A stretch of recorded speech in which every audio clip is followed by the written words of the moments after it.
I've been collecting stories that are told in the Soviet Union by their people among themselves, which reveal they've got a great sense of humor, but they've also got a pretty cynical attitude toward their system. And I told this one, Bill, you'll have to hear it again. I told it in the car. I didn't tell this one to Gorbachev. You know, there's a 10-year delay in the Soviet Union of delivery of an automobile. And only 1 out of 7 families in the Soviet Union own automobiles. There's a 10-year wait. And you go through quite a process when you're ready to buy, and then you put up the money in advance. And this happened to a fella, and this is their story that they tell, this joke. That this man, he laid down his money, and then the fella that was in charge said to him, okay, come back in 10 years and get your car. And he said, morning or afternoon?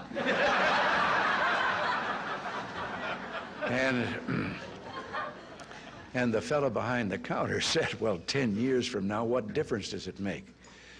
And he said, well, the plumber's coming in the morning.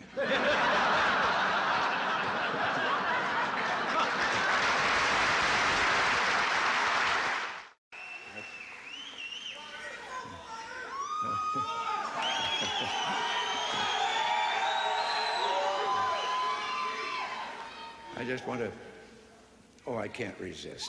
I'm supposed to quit right here. But, oh, yes.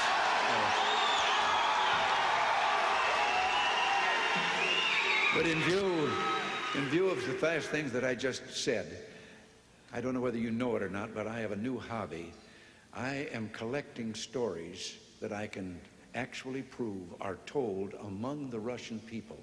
They make them up themselves, they tell them between themselves, reveals they got a great sense of humor, and they've also got a little cynical attitude about things in their country. And one of these stories, the one I'm going to tell you, I told to General Secretary Gorbachev, and he laughed.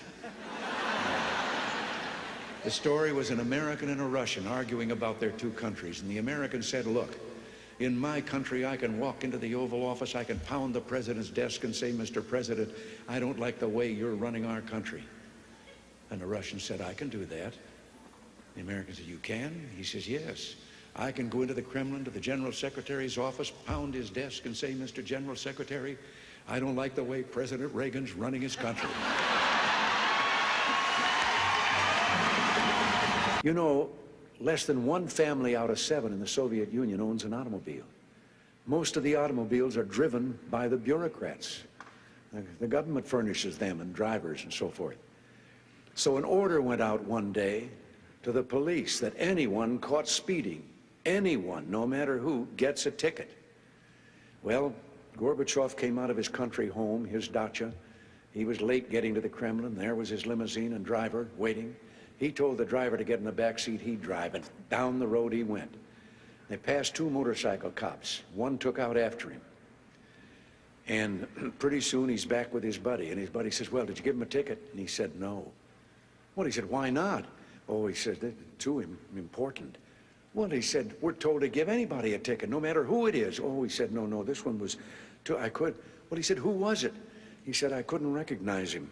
But his driver was Gorbachev. One of the more recent ones that I heard was about the man walking along the street at night, Moscow. Soviet soldier called to him to halt. He started to run. The soldier shot him. And another man said, why did you do that? Well, he said, curfew. Well, he said, it isn't curfew yet. He said, I know. He's a friend of mine. I know where he lives. He couldn't have made it. I heard one about a fellow who went to the KGB to report that he lost his parrot. The KGB asked him why he was bothering them. Why didn't he just report it to the local police? Well, he answered, I just want you to know that I don't agree with a thing my parrot has to say. Which makes me think of a story. Everything makes me think of a story. About 3 dogs, an American dog and a Polish dog and a Russian dog. They were all having a visit, and the American dog was telling them about how things were in this country. He said, you know, you bark and you bark long enough, and then somebody comes along and gives you some meat. And the Polish dog said, what's meat? The Russian dog says, what's bark?